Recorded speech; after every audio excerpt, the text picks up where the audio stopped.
मुंबई के मलाड इलाके से एक चौंकाने वाली खबर सामने आई है, जहां पर 16 साल के लड़के को जब उसकी मां ने खेल ऑनलाइन गेम खेलने से मना किया तो उसने गुस्से में आत्महत्या कर ली।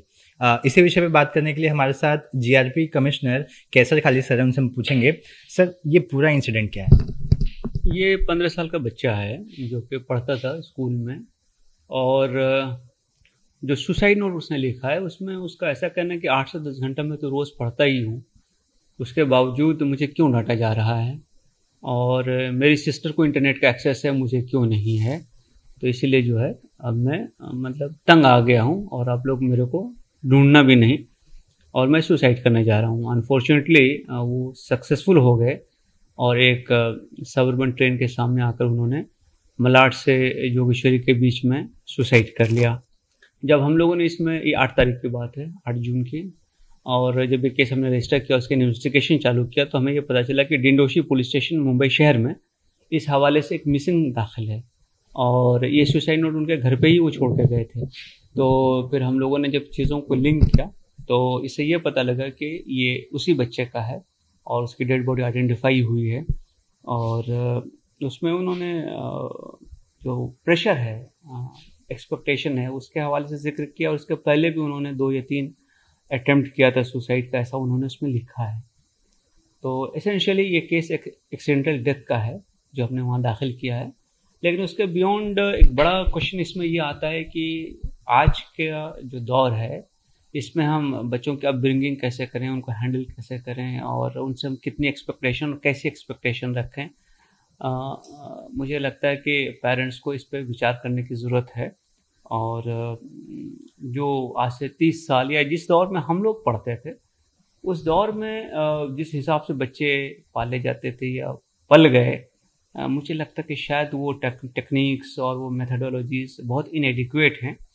आज के बच्चा बहुत पीयर प्रेशर में है, सेंसिटिव है, और वो चीज़ों का बहुत ज़्यादा लोड लेता है। और प्रोबेबली मुझे ऐसा लगता है कि हम लोगों की जो अवेयरनेस के लेवल थी जब हम 10th में थे या 15 साल के थे, उससे आज का जो बच्चा है उसके अवेयरनेस लेवल कई गुना ज़्यादा है, वो दुनिया को ज़्यादा जानता है। सर, इस मामले में क्या माँ ने बताया कि वो बच्चा ऑनलाइन गेमिंग का भी बहुत शौकीन था और जब खेल रहा था उस वक्त उसे ये कहा गया कि कितना खेलोगे, थोड़ा पढ़ाई पे भी कंसंट्रेट करो।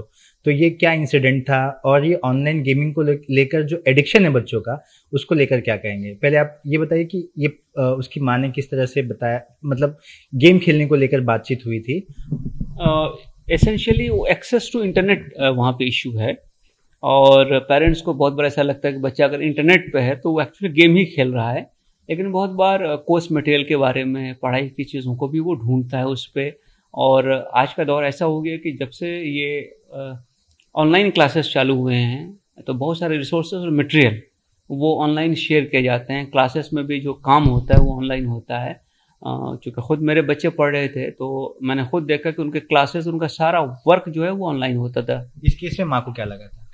माँ को ऐसा लगता था कि वो गेम खेल रहा है, लेकिन उसने जो सुसाइड नोट में अपने आप को जस्टिफाई किया है, उससे ऐसा लगता है कि वो शायद जो एजुकेशन रिसोर्सेज थे, एजुकेशन के रिलेटेड चीज़ें थी, वो कर रहे थे।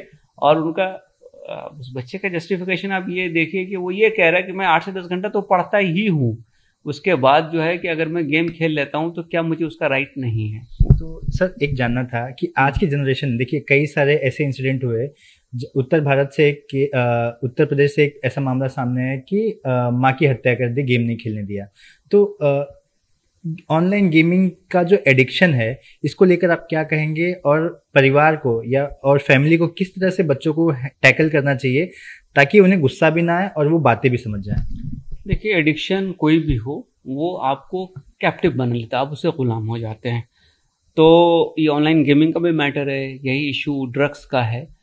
किसी भी चीज़ की एडिक्शन जो है वो बुरी होती है, लेकिन एडिक्शन जो है ना तो डांटने से जाती है, ना मारने से जाती है, ना बहुत सख्ती करने से जाती है। उसके लिए साइकोलॉजिकल काउंसलिंग की ज़रूरत है, उसके लिए हैबिट्स को चेंज करना ज़रूरत है, उसके लिए इन्वायरमेंट को चेंज करने की ज़रूरत है, और उसके लिए बहुत ही सपोर्टिव पेरेंट्स की ज़रूरत है। तो एडिक्शन चाहे पबजी जैसे गेम का हो या किसी और का हो, किसी हमने देखा हुआ है उसको बैन भी करना पड़ता बहुत सारी जगहों पे। तो ये एडिक्शन जो है ये दरअसल क्या हो गया है कि बच्चे बाहर जाना कम हो गया है। बाहर जब मैदान में जाकर हम खेलते हैं और हम ऐसे गेम्स खेलते हैं जिसमें कि ग्रुप्स है, जैसे फुटबॉल हो गया, हॉकी हो गया, वॉलीबॉल हो गया या इवन क्रिकेट हो गया, तो इसमें एक ग्रुप एफर्ट रहता है। अब वो गेम्स धीरे धीरे कम होते गए हैं, मैदानों की कमी हो गई, और स्पेशली 2 साल के लॉकडाउन में तो बच्चों बहुत ज़्यादा आइसोलेटेड हो गए, घर में रहने लगे। इस पेरेंट्स को क्या कहेंगे सर? मैं पेरेंट्स पे ही आ रहा हूँ। इशू क्या है कि ऑनलाइन क्लासेस की वजह से सब पेरेंट्स ने बच्चों को टैब पकड़ा दिया है, लैपटॉप पकड़ा दिया है, या कम से कम एक मोबाइल दे दिया है। और जब मोबाइल हमने बच्चे को पकड़ा दिया, उसकी कुछ अच्छी चीज़ें हैं तो उसमें से कुछ बुराई भी है। अब जो बुराई है, जिसको हम बुराई समझते हैं, तो उससे अगर बच्चे को मुझे निकालना है तो मुझे बच्चे को बहुत समझा बुझा के काउंसलिंग करके, और खुद अगर मुझसे नहीं हो रहा तो फिर काउंसलर की हेल्प लेकर के उसे निकालना पड़ेगा। इसमें अगर हम कोई प्रिसिपिटेट एक्शन लेंगे या इस ढंग से कोई चीज़ करेंगे तो बच्चे का मन कोमल होता है, तो वो उसको हो सकता है जो रिएक्शन हो वो रिएक्शन वैसा नहीं हो जो जैसा रिएक्शन हमारा होता था। हम लोग की चमड़ी मोटी हुआ करती, जैसा मैं समझता हूँ या मैं कहता हूँ कॉलेक्टिवली कि हम लोग मोटी चमड़ी के लोग थे। हमको डांट डपट कोई कर देता था या कुछ कह भी देता था तो हम पे उतना असर नहीं होता था। लेकिन आज के बच्चे जो है उनका सेंस ऑफ डिग्निटी बहुत ज़्यादा स्ट्रांग है और वो क्वेश्चन करते हैं मुझे ऐसा क्यों कहा गया है। तो इसीलिए बच्चों के साथ हमको बहुत धैर्य की, बहुत पेशेंस की और बहुत ज़्यादा टैक्ट की ज़रूरत है उनसे इंटरेक्ट करने के लिए। और ये बात समझ लीजिए कि हमारा बच्चा सिर्फ हमसे इन्फ्लुएंस नहीं होता है, वो पीयर ग्रुप से इन्फ्लुएंस होता है, दुनिया में बाकी जो चीज़ें हो रही उससे इन्फ्लुएंस होता है। और बच्चे को दोस्ती की कमी, कम्युनिकेशन की कमी, उसका साथ वक्त गुजारने वाले की कमी, ये बहुत ज़्यादा इफेक्ट करती है।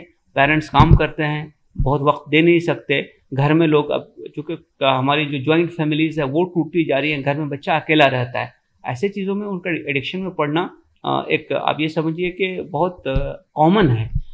सर आपके इस केस में आपने एडीआर ले लिया है, अब कैसे आगे एडी फाइनल तक जाएंगे? आप क्या क्या इसमें पता लगाने की कोशिश करेंगे? देखिए, एडी की जो केसेस होते हैं अनफॉर्चुनेटली उस केस में चूँकि जो विक्टिम होता है दरअसल वही एग्रेसर भी होता है, क्योंकि वो खुद ही करता है। तो विक्टिम और आप ये कहिए कि एसेलेंट या जुल्म करने वाला और मजलूम दोनों एक ही आदमी होता है। तो इस केसेस में हम जो है फिर इन्वेस्टिगेट करते हैं, हम रूल आउट करते हैं पॉसिबिलिटीज़ को कि कोई फाउल प्ले तो उसमें नहीं था, किसी आदमी ने उसको धक्का तो नहीं दिया था, किसी ने साजिश तो नहीं की थी।